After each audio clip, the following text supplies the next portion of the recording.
everyone. You're watching Eagle News America. I'm Thomas I. Likeness, broadcasting from our studio in Edmonton, Canada. It's November 9th, 2020. In the news, we have updates from several of our correspondents from across North America. May de Villa in Ciudad de Panama reports on a notable increase in COVID-19 hospitalizations in Panama. Arlene Ocampo in Fort Washington, Maryland. Small businesses in Maryland receive relief. Mayan Manzano Gerson in Sicklerville, New Jersey.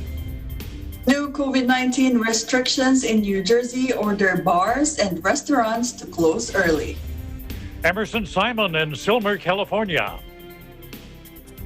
LA County announces completion of Park to Playa Trail. Stephanie Ward in San Antonio, Texas, reports on an Aid to Humanity food donation in that city. Bobby Soriano will keep us up to date with news from the business desk. Stay tuned for EBC friend Nadita Menois as she shares some tips on how to spice up our home decor, furniture, and walls with paint. And we'll talk to our correspondents about what they would do if they had more free time. Our coverage begins now. First, an overview of how COVID-19 looks now, according to the Coronavirus Resource Center of Johns Hopkins University in Medicine. As of 6 p.m. Eastern Time today, the number of cases of COVID-19 reported worldwide is now more than 50,752,000. Top three on the list of countries with recorded cases: the United States, more than 10 million. India, upwards of 8.5 million. Brazil, more than 5.6 million. Sadly, more than 1,261,000 lives worldwide have been lost to this virus. The top three countries with the most number of COVID-19 related deaths are the United States, more than 237,000, Brazil, more than 160,000, India, more than 122,000 people have died from the infection.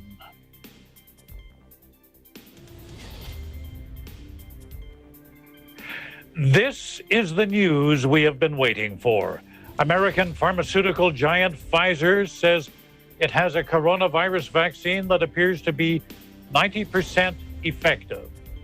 The drug has been tested on more than 40,000 people. Now, news of this development comes at a critical time.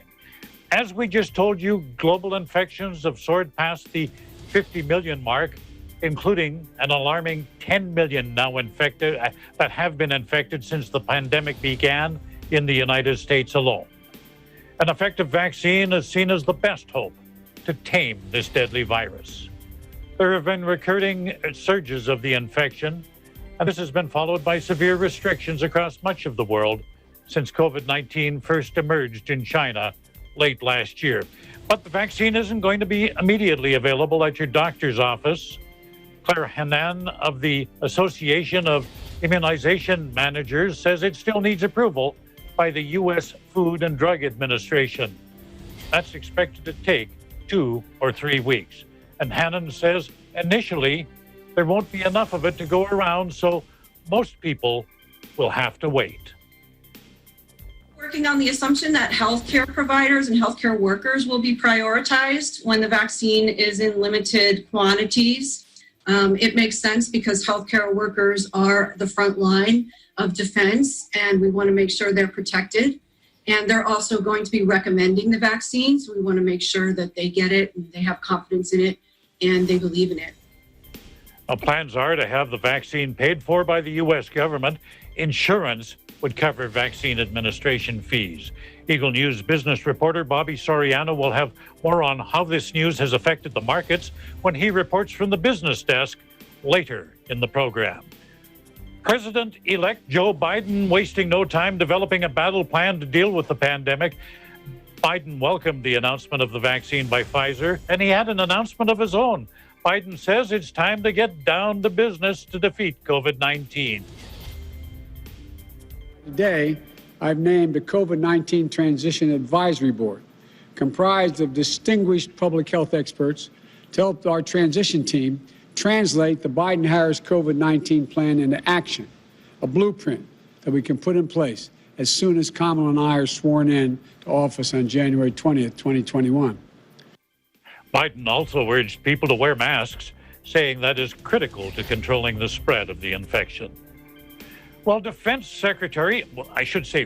Defense Secretary Mark Esper must have felt like a contestant on President Trump's old reality show. You remember that one, The Apprentice? Well, today, Mark Esper heard those words, "You're fired." Trump terminated Esper today, capping a stormy 4-year relationship with the Pentagon. You know, during his term, Trump has gone through 4 defense chiefs, in part because they won't go along with him to serve his political goals.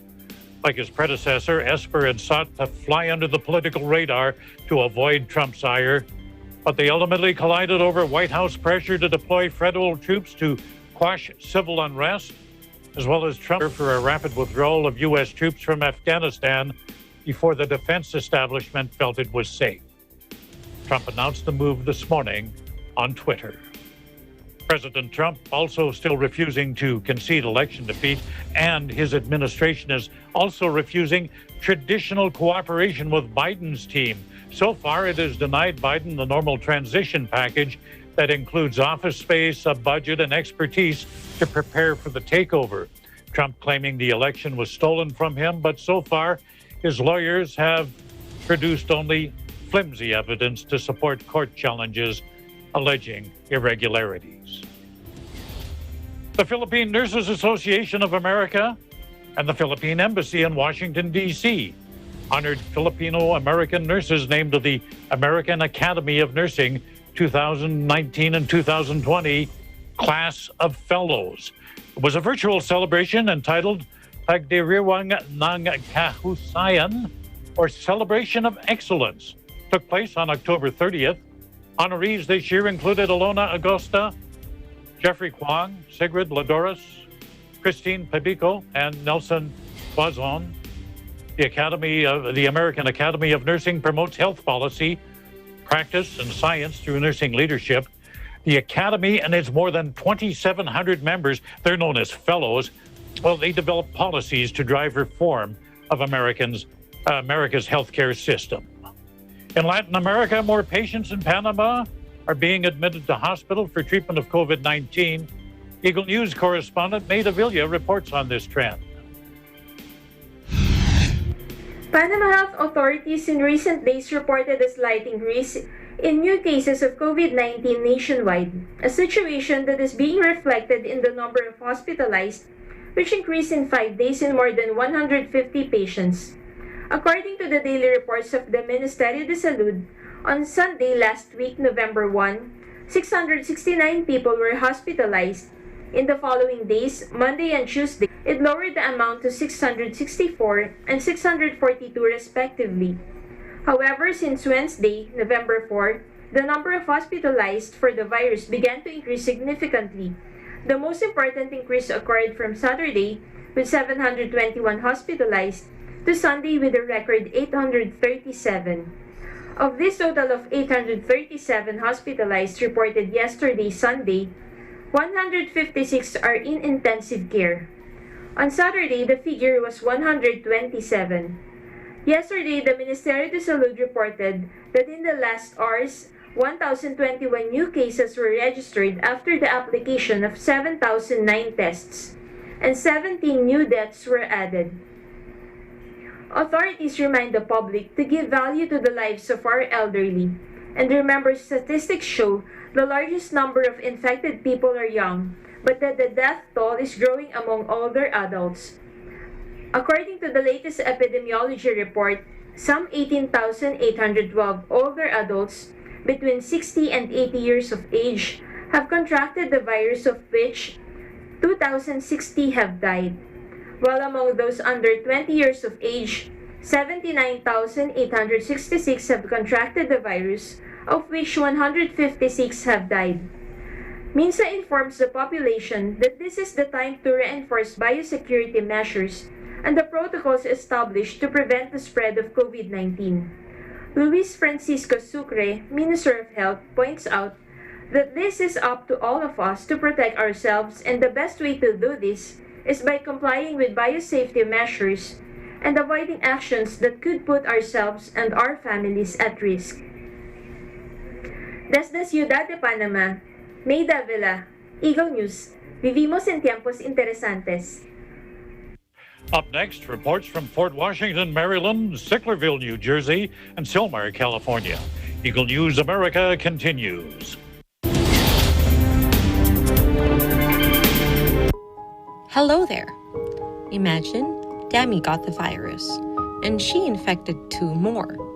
And those 2 infected a lot more of people. And it goes on and on until it became an epidemic. But what if Dami stayed at home? Then those 2 wouldn't have contracted the virus. Then those people would have not been infected. This is not just your battle, it's everyone's, and you can be a huge help. Follow social distancing, or better yet, stay at home.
To search the unknown and fight for the truth.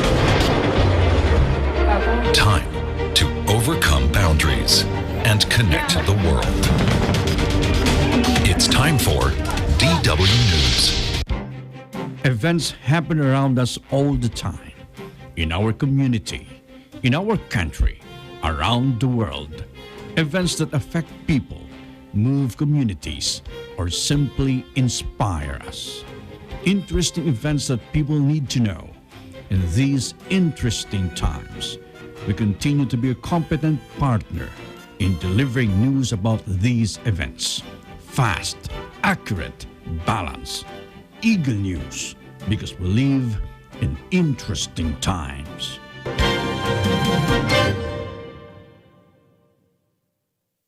Innovation, digital disruption, globalization. Startups, micro, small, and medium enterprises, as well as large corporations, all face interesting challenges in the market today. Peek into the world of exciting opportunities and partnerships to drive growth with the latest business news and information. We are open for business. Join the conversations to create a more vibrant environment for entrepreneurship. Catch Open for Business every Saturday from 5 to 6 p.m. Open for Business, from vision to action.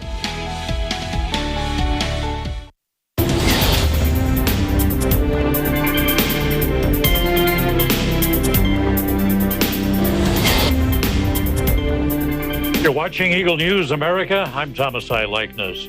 Well, there's government help for small businesses in Maryland as that state copes with a rising number of COVID-19 cases.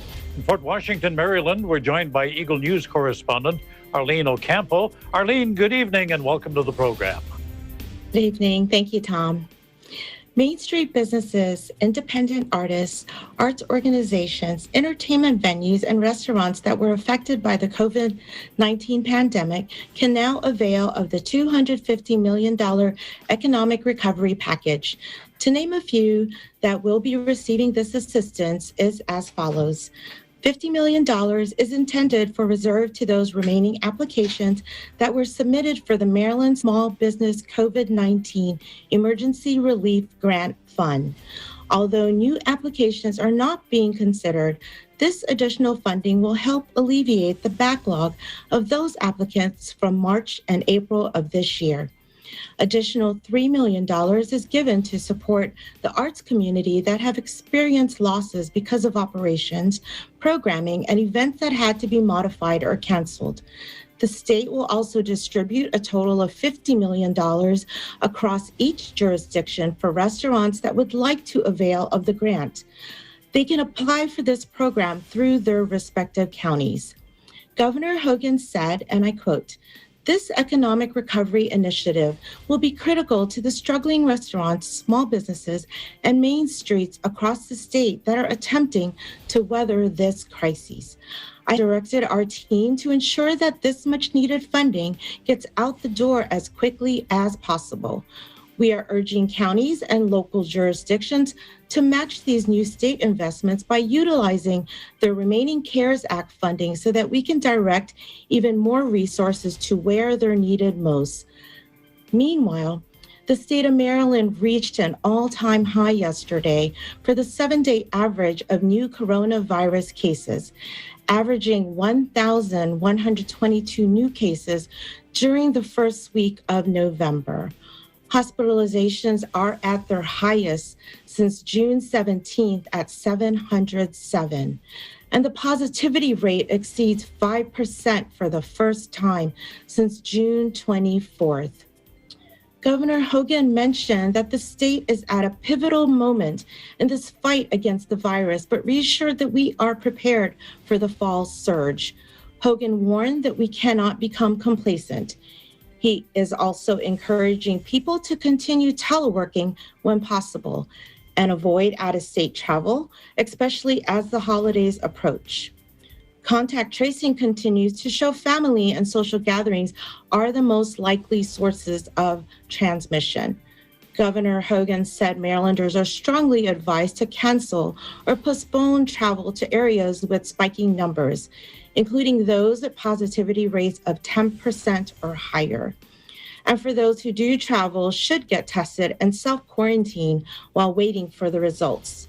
So let's all stay safe out there and continue to practice social distancing, wash our hands frequently, and wear our mask. In Fort Washington, Maryland, Arlene Ocampo, Eagle News, we live in interesting times. Back to you, Tom.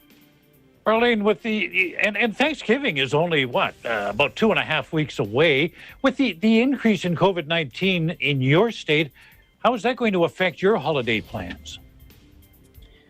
Thanks, Tom. Actually, every year we do have a family gathering at my parents' home.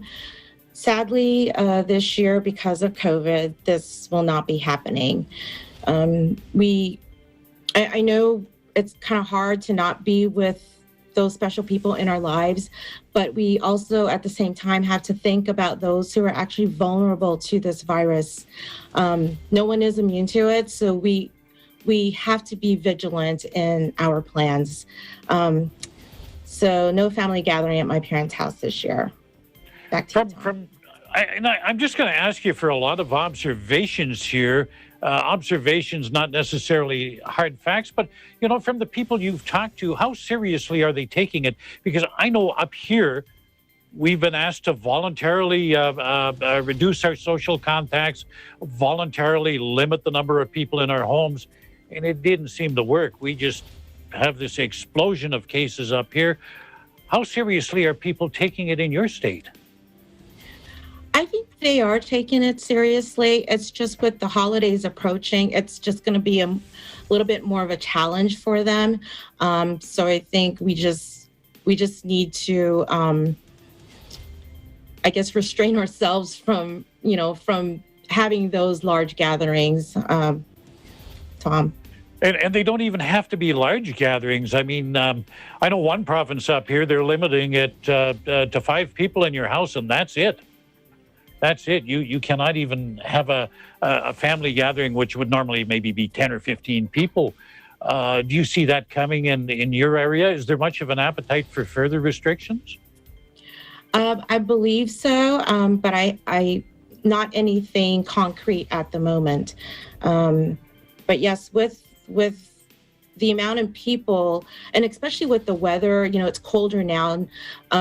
With being outside, that seems a little bit more advantageous. But with the cold weather approaching, we just have to be more vigilant in what we're planning to do for the holidays. Because obviously, with the cold weather coming around, we've got to all be indoors.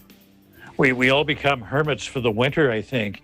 Yes. Which brings up too, we're indoors. Not only does the COVID virus spread, but the flu virus. Have you heard much from people in terms of getting flu shots? Are people being proactive there? Oh yeah, So even if it is, we're all dealing with the COVID. We can't forget that it is flu season. So I know that the flu vaccine has been, we're able to get that. It's been a while already. So we do have to remember that there's other viruses out there, other ailments that we need to take care of ourselves with as well. It's not just the COVID virus. Yeah, we don't want to end up with what would be known as, I guess you'd call it a twin-demic, where you've got both an outbreak of the flu and an outbreak of COVID. Just one last observation I want to ask you. Do you think there'll be further restrictions on business coming in your state? And again, it's I just want you to base your opinion on what you observe. Yes, I believe so. With the restrictions that we currently have, actually, where the county that I live here in Maryland, because Maryland is already at phase 3, but the county that I live in, we are still in phase 2. So it's actually been okay this way. Everybody's been abiding pretty much by the rules, and I think we're all just, it's become a routine, so we're all pretty much used to the restrictions, but hoping that they won't even restrict us even more, because I've heard that may be a possibility. Tom? Well, hopefully we can get that balance between controlling the spread and keeping the economy going. Stay safe, Arlene. Thanks for joining us this evening, and keep your mask on when you're outside. Thank you, Tom. Well, last call is going to be earlier at bars and restaurants in New Jersey. Due to new pandemic restrictions, these establishments will have to close earlier now. Standing by in Sicklerville, New Jersey, Eagle News correspondent Mayan Manzano-Gerzon is joining us. Thanks for being part of our program this evening, Mayan. Thank you, Thomas. Governor Murphy, in his COVID-19 briefing today, announced new restrictions ordering bars and restaurants to close early in an effort to curb rising COVID-19 cases as the state experienced what looks like a second wave. Take a look. To be clear, the last thing I want to do, or any of us want to do, is to shut our economy back down, and thankfully we are not at that point. Looking at the data, we are taking surgical steps that we hope will help mitigate the current increasing rate of spread. No one up here wants to take the type of broad and all-encompassing actions like those we had to take in March. We are acting with more precision-based actions on what we are seeing on the ground. However, with these actions, we need to change our mindsets. We have to shake off the pandemic fatigue that I know we all feel. I feel it, by the way, as well. And we have to get back into the mindset that saw us crush the curve in the spring. So with that, effective this Thursday, November 12th, all restaurants, bars, clubs, and lounges that serve food and drink must close their indoor premises for business by 10 p.m. each day and cannot open again until 5 a.m. the following day. Outdoor dining may continue past 10 p.m., as can takeout or delivery services. This time restriction for indoor dining also includes our casinos. However, their gaming operations may continue around the clock. But after 10 p.m., no food or drink will be available to anyone inside the casino. Additionally, as we have found evidence suggesting an increase of spread to patrons seated at bars and among bartenders, effective Thursday, all bar-side seating will be prohibited at all hours for the immediate future. Now, because we know some restaurants have relied upon bar seating to allow themselves to reach the 25% capacity limit, we will allow restaurants to now meet that limit by placing tables closer than 6 feet, but only if they are separated by barriers. The Department of Health, under Judy's leadership, will issue amended indoor guidance that addresses the requirements for those dividers. And we are also going to allow individual, fully enclosed dining bubbles to be set up for outside use. These tents, which may be heated, must be limited to only one group of diners each and must be thoroughly cleaned and sanitized between uses. These measures are being taken to help provide our restaurants with greater flexibility as the weather trends colder. Meanwhile, here is today's statistical report of New Jersey's COVID-19 cases. According to the Department of Health of New Jersey, the state has 2,075 new positive cases, bringing a cumulative total to 256,653 New Jerseyans tested positive. Sadly, we have 11 new confirmed COVID-19 deaths, pushing the total to 14,640 lives lost. New Jersey remains on stage 2 of its road to recovery. And to learn more, visit covid19.nj.gov. For some weather update, Thomas, it's currently 9:03 in the evening here in New Jersey, and it's currently clear. It is 55 degrees Fahrenheit or 13 degrees Celsius. The high today was forecast as 75 degrees Fahrenheit or 24 degrees Celsius. In Sicklerville, New Jersey, Mayan Manzano Garzon, Eagle News, we live in interesting times. Back to you, Thomas. You know, I'm just so jealous every time I hear your weather report. It's about -4 degrees. That was our high. I'll just check right now and see where we're at. We're still at -3, but with a bit of a wind, it feels like -7 here on the Celsius scale. But I would, and we've got about 10 centimeters of snow on the ground. Oh. But anyway, what you were talking about with the restrictions on the restaurants, that's certainly going to hit a lot of owners in the pocketbook. It's probably going to affect a lot of workers in terms of, will they get enough hours or will they get any hours at all? What reaction have you heard from restaurant owners? Thomas, interesting, because surprisingly, the reactions I read online were majority positive. Restaurant owners are actually relieved by the new restrictions, Thomas, because they expected the worst, which is a complete shutdown for a couple of months, just like in the beginning of the pandemic. And it's actually very good to read all these reactions online, Thomas, because at least it sends the message that these restaurant owners, these business owners are more cooperative now, and more cautious now in terms of the health and safety, not just for their staff, but also of the customers. Thomas? Better to have half the pie than, I guess, none at all. I've got to ask you, from a personal point of view, how safe do you feel going out to dine out in a restaurant? And as background, up here in Alberta, again, most of the COVID cases are related to family gatherings, private gatherings, and actually only a small percentage can be traced back to people attending at restaurants, dining in, that sort of thing. So it's actually up here, at least, pretty safe to dine in. How do you feel about it down there? Thomas, that's almost the same as the case here in New Jersey. Actually, according to the COVID briefing of Murphy today, he didn't mention the data that relates to the cases from indoor dining. But what they have been reporting recently is the increase, is the spike in cases that are from personal gatherings, just like what you said, from like indoor gatherings, parties. And for my experience in indoor dining, we did a couple. I've experienced a couple since we reopened indoor dining here in New Jersey. It felt safe, to be honest, because the restaurant owners really follow the social distancing. All the tables were really set apart from each other. The staff are wearing all of the necessary PPEs.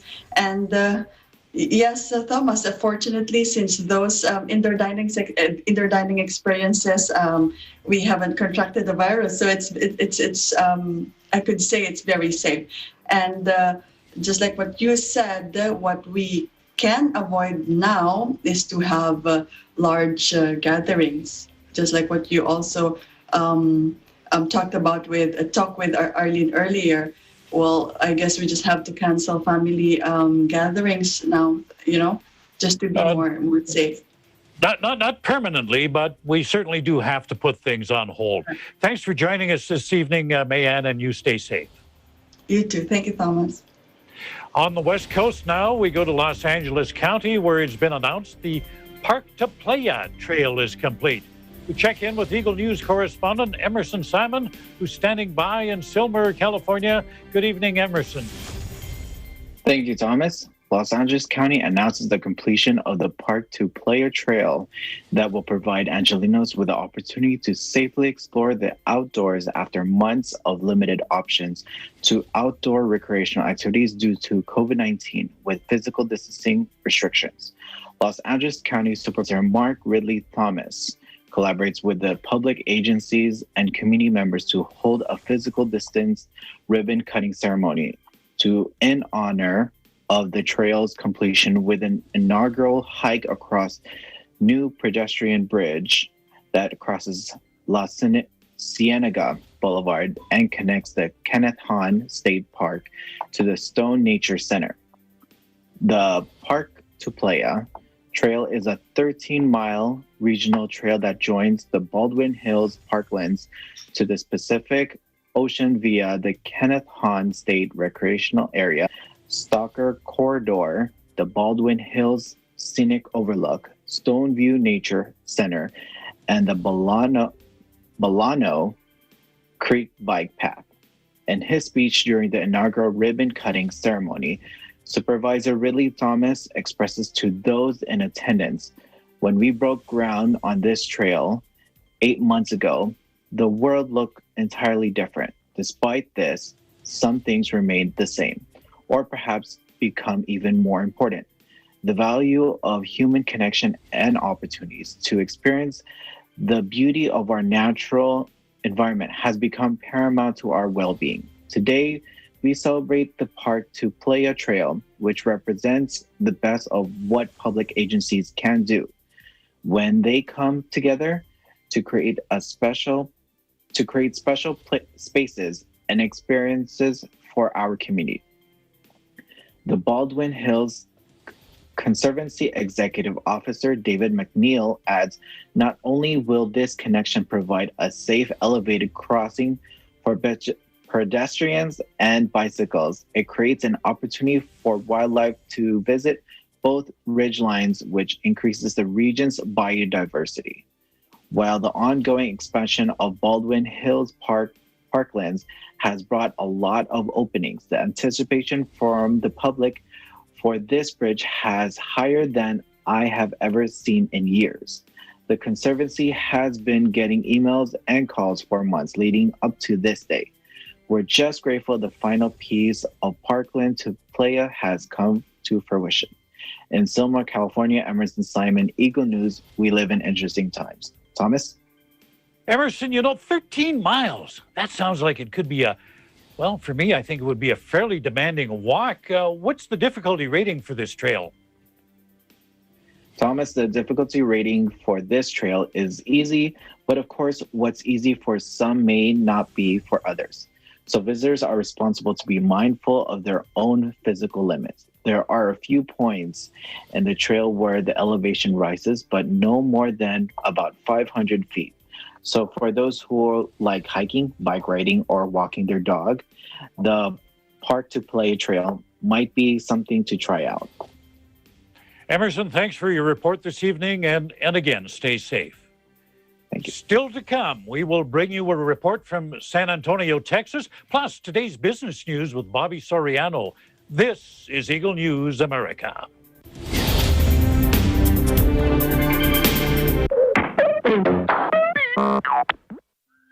Turuan din natin ang mga bata ng tamang paghugas ng mga kamay. Basain ang kamay ng tubig at lagyan ng sabon. Kuskusin ang iyong mga palad. Gayon din ang pagitan ng mga daliri. Pati na ang likod ng mga palad at daliri.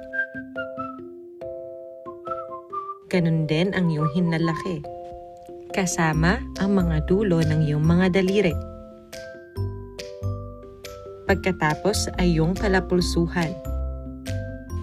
Gawin ito ng kahit 20 segundo. Pagkatapos ay banlawan ng tubig at patuyuin.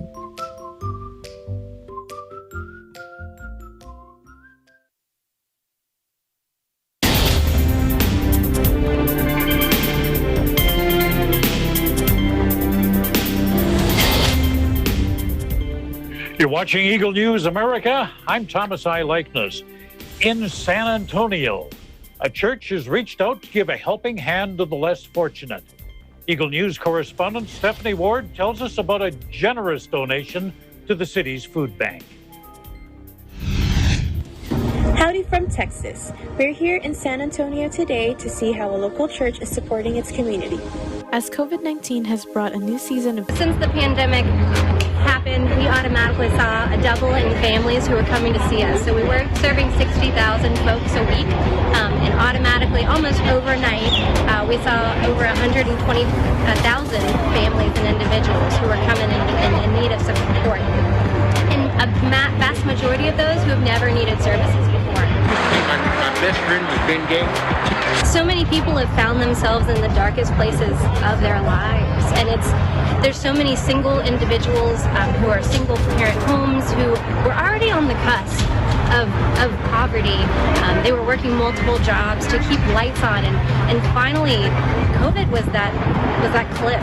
It was the cliff that pushed that made them choose between medication and food, or lights and food, and that's devastating. So we're so glad that the city of San Antonio believes in us, that y'all believe in us so much, that y'all choose us to bring your donations to. It just means the world to us that y'all trust us with those assets. Armed with several packages of canned and boxed goods, members of the Iglesia Ni Cristo in San Antonio and Universal City arrived to the food bank with the goal of donating 1,000 pounds worth of food and exceeded it by a total of 1,658 pounds of food. So we are always glad when folks come together under a mission of feeding the community to come together and bring these pounds for us. That's tremendously important for us. But at the food bank, we kind of think about giving and fundraising in 4 different ways. So we think about food, time, money, and voice. Food is obviously these wonderful donations. Time is volunteering, whether it's in our garden or our warehouse or in our kitchens. But food, time, money, obviously those dollars are really helpful for us, being able to turn $1 into 7 meals. But someone's voice is the last one we really think about. And for me, I always like to emphasize that people's networks and the voice and what they choose to use their voice for speaks volumes about who they are as a person and as an organization. On behalf of Eric Cooper and the 20,000 people we feed each week, Brother Eduardo, thank you so much for using your voice to help those in need, to feed those in need and families and rejuvenate them every day. So the fact that he uses this birthday as an opportunity to put people on these platforms to shout from the rooftops what it means to really give back to the communities. Thank you. Your congregations are amazing, full of life, and I'm so proud to know them. In San Antonio, Texas, I'm Stephanie Ward, Eagle News. We live in interesting times.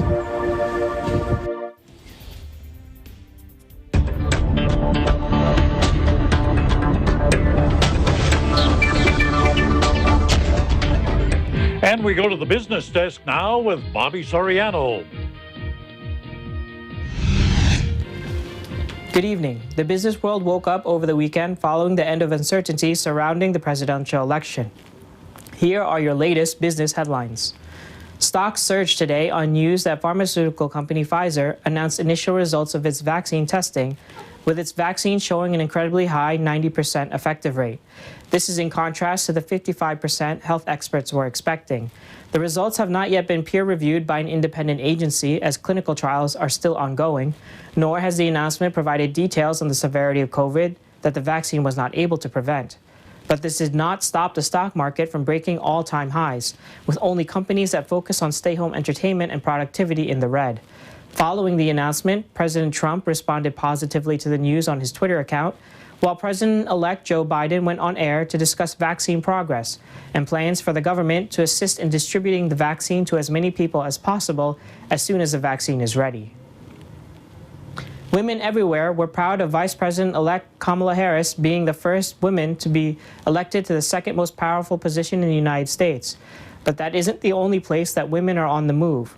Over the weekend, CVS announced that its CEO, Larry Merlo, will be retiring, to be replaced by Karen Lynch, their current Vice President of Health and President of Aetna, the insurance company that was bought out by CVS back in 2018. This would make Lynch in charge of the fifth largest company in the U.S. with a market value of approximately $85 billion, behind only Walmart, Amazon, ExxonMobil, and Apple. Ms. Lynch has been a strong advocate for women empowerment in business, and her tenure as CEO will begin in February of 2021. The streets were also abuzz today as hypebeast culture icon Supreme announced that it would be sold to VF Corporation, owner of Vans and Timberland, for $2.1 billion. The deal would give VF Corp a minority stake in the company, with Supreme's founder, James Jebbia, and the company's senior leadership team maintaining creative direction. Supreme was founded in 1994, dedicated to apparel that would serve the skateboarding community, but through Jebbia's leadership has become a brand juggernaut, often collaborating with designers like Louis Vuitton and Nike to release extremely exclusive clothing apparel that typically go for very high prices in the resale market. Lastly, how would you like to travel from Washington, D.C. to New York in the time it takes for you to go on your lunch break? It might seem like science fiction now, but that reality may come soon, as Virgin Hyperloop announced that it successfully tested its Hyperloop transportation system with live passengers for the first time. The transportation system, which can travel at speeds in excess of 600 miles per hour using vacuum technology, was tested in a facility outside of Las Vegas, and although limited to a slower 100 miles per hour, the system was able to transport a pod of 2 passengers 500 meters in 15 seconds. Virgin looks to eventually expand pod capacity to 28 passengers, but a statement by Virgin founder Richard Branson proclaimed that with today's successful tests, we have shown that this spirit of innovation will in fact change the way people everywhere will live, work, and travel in the years to come. U.S. indices broke record highs today on the vaccine news from Pfizer before settling down at mixed levels for the end of the day. Reporting from New York, Bobby Soriano, Eagle News. We live in interesting times. Still to come, we've got some interior decorating tips for you, and our reporters meet tonight at the virtual roundtable. Topic? What would they do if they had more free time? You're watching Eagle News America.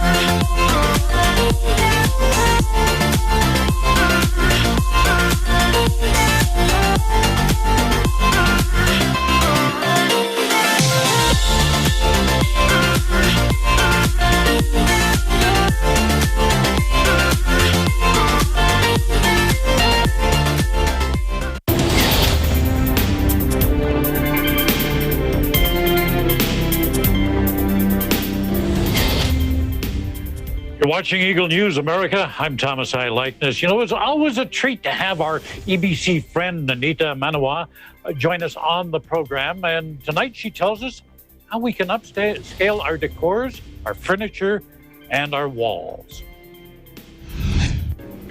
Color is a very powerful design. It improves moods and it also enhances experience. Today, we're going to show you some simple things that you can do by just using your paints and brushes to upscale old furnitures and even to create your own wall decor.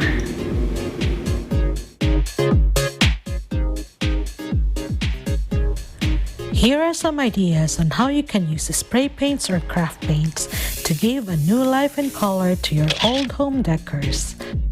Upscale your dollar store finds and modernize cabinets and drawers. Consider applying wax to protect surfaces painted with chalk paint.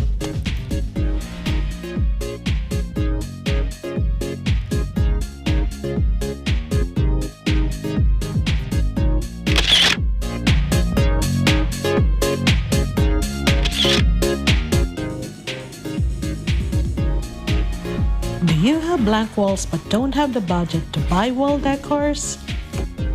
Why not create and paint your own? Get a canvas, get your paints and paintbrushes, paint, and have fun.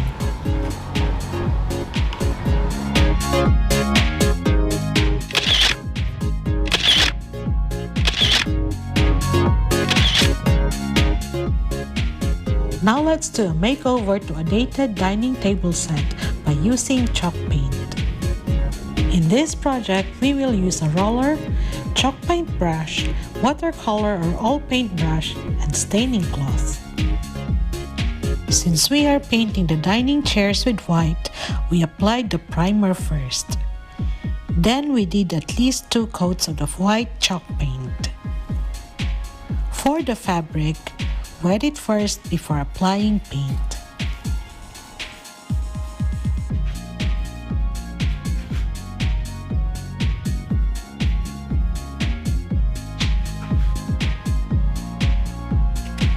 We sanded the tabletop until we achieved the look that we wanted. We finish it off by applying a protective top coat using the staining cloth.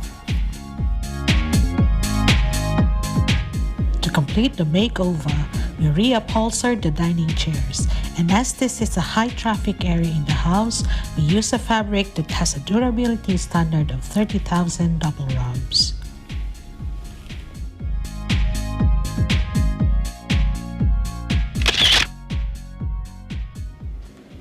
From Dallas, Texas, I'm Anita Manawis, Eagle News. We live in interesting times. Well, time to gather around the virtual roundtable. Everybody take your chair and let's socially distance so we don't have to wear masks. And our topic tonight, what would you do if you had more free time? Let's start out on the West Coast there. Emerson, what would you do if you had more free time? I would like to clean my closet. It's a little bit of a mess. You live on the edge, don't you? Yes. No, seriously, is there anything you'd like to pursue if you had more free time? Any particular hobby you'd like to pursue? I would actually like to go back hiking ever since this COVID and our fires. We've been restricting ourselves in the house more. And if I have more time, I would actually like to go hiking with some of my friends. You could try that new trail out there. Let's move over to the other side of the country and talk to Mayan in New Jersey. Mayan, what would you do if you had more free time? Thomas, just like Emerson, aside from deep cleaning my house, I would finish all of the mind-blowing, mind-boggling documentaries on Netflix. That's really my wish, to finish all of the documentaries on Netflix. What's with this cleaning thing? I don't know. To me, there's just no enough time to do cleaning, Tom. Arlene, give us some insight. What exciting thing would you do if you had more free time? So I'm going to echo Emerson and Mayan, cleaning my basement as well. But as soon as I clean that, then possibly maybe like remodel it as well. But there are many other things that I would also like to do. Spending more time outdoors and depending, on the weather or where I may be able to go, just sit and relax on the beach. And I like to read, so grab a book. I know it sounds very old school, but that and just the sound of the ocean soothes me. And another thing is possibly go out there and play tennis again. Yeah. Well, reading a book that I can relate to. I'd love to have more time to read. Cleaning though, that I don't know. That would just be so painstaking, and it would just drag. And I've got to ask you, Emerson, what makes time pass so slowly for you? It just seems like it'll never end. What sort of things just drag?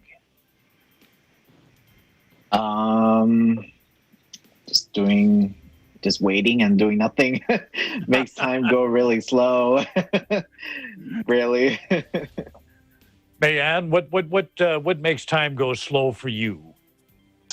Well, Tom, for me, it seems to like pass by so slow when the weather is like gloomy, or when it's rainy and you can't do anything, like go outside or take a walk or something like that. Yeah, just it just makes everything lazy. Why don't you weigh in on that, Arlene? What makes time pass slowly for you? Cleaning that basement. Cleaning the basement, something you're going to do if you have more time. Yeah. You were going to say recently? I guess just, well, doing something that I guess I don't enjoy doing, that just makes time just drag. But yeah, like Mayanne mentioned too, the weather also, that kind of sets the mood as well. Yeah. Yeah, a gloomy day, things, no matter what you're doing, it just drags. Let's alternatively look at just stay with me, Arlene. What makes time go quickly where you can't just seem to fit enough in? What sort of things would that be like? All right, so things that I enjoy, which, during COVID, this whole COVID thing, just being around people, spending time with, just with the friends and just kind of trying to catch up, even, I guess with COVID now too, even just through means of technology, catching up and just realizing, that you're sitting there enjoying their company through these means of technology. I enjoy that. It's just that there's not enough time to actually do that with my schedule. But yes, the little bit of it does help. So yeah. Quickly, Mayanne, 30 seconds. What makes time pass quickly for you? When running errands, Thomas, because nowadays we try to compress all of our activities in like a limited amount of time to limit our exposure outside. So we run errands, like multiple errands in one day, and time just goes by so fast. And it went by very fast there. You compressed that very nicely. Last word goes to you, Emerson. What makes time pass quickly for you?